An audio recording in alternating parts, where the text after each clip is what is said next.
Good morning, TikTok. Hey, guess what? Guess what? Did you know in Australia we're importing slaves? I'm not even joking. So, on Sunday, somebody we know contacted us from a country town in South Australia who's just arrived here to pick fruit. They've come from a Pacific climate. I won't say where.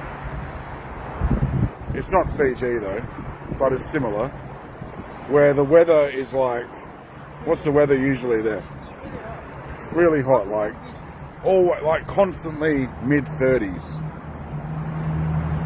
They were brought here thinking working in Australia, like, you know, the beaches and whatnot.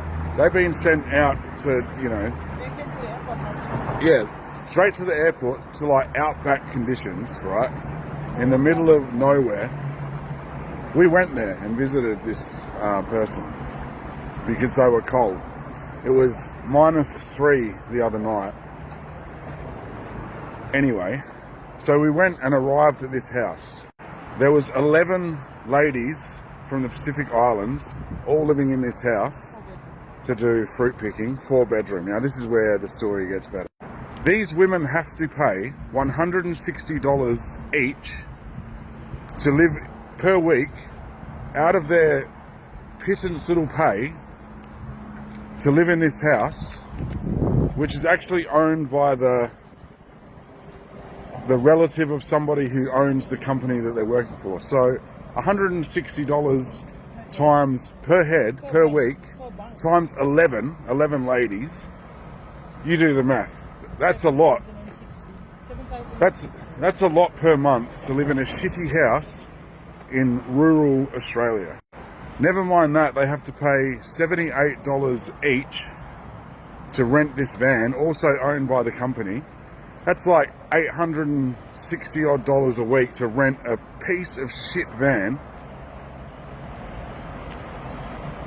Now the work, they're all inside of a shed. Like, it's absolutely disgusting, man. Like, we're allowing this to happen in Australia. We're preying on the fact that these island countries are poor, right? And we sell them the idea of Australia, like home and away, and then send them out here alone, freezing cold, absolutely isolated from anyone. They also tell them all this bullshit, like they're not allowed to get another job. They don't encourage them to mingle. They're basically just stuck. They say they have to, even though they may have 3 to 4 year temporary working visas, they say they have to go back when the season finishes. Season is the winter season. So they don't, you know, find another opportunity. Like in Australia, you have rights. Even if you weren't born here, everybody has rights in this country. Deductions on the pay. Yeah, they also get deductions for like their airfare.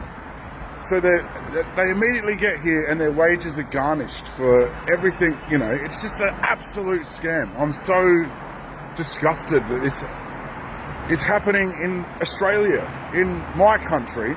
Like, why are we allowing people to bring slaves here? Like, what the hell is going on? Especially like Pacific Islanders. Like, I'm a Pacific Islander. My wife is. Like, what the hell is going on? Why are we exploiting these people? I'm absolutely, like, I'm trying not to swear here, but this has to get out. We've got to stop doing this. And it's just like, I don't even know what to say. These poor ladies, I can't imagine how cold they are, just isolated and alone in this place. So if you're thinking about doing this fruit picking bullshit work and you're from Fiji or Vanuatu or the Solomon Islands, you're not going to make much money. I'm telling you, you're just going to come here and just be alone and make some other bastard rich. I'm telling you, these people that are encouraging you to come here, they're not your friends.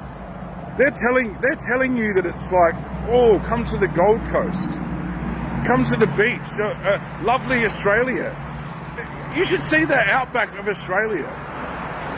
It's one of the most isolated places on earth. There's no beach for 5-6 hours. She doesn't even know how to get here. They don't tell them the buses. They don't tell. It's like the look on this woman's face when we met them yesterday or Sunday.